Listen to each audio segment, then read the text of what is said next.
इकडे शेतकऱ्यांच्या दुधाला 5 रुपयांची सबसिडी योजना ही पूर्ण झालेली आहे।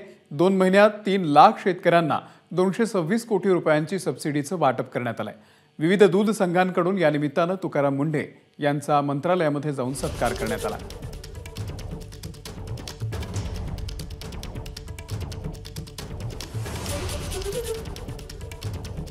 मागच्या काळामध्ये जी 5 रुपयाची स्कीम राबवली गेली त्याच्यामध्ये सर्वात वैशिष्ट्य असं होतं की पहिल्यांदाच गव्हर्नमेंटचे सबसिडीचे पैसे दूध शेतकऱ्याच्या खात्यावर जमा झाले।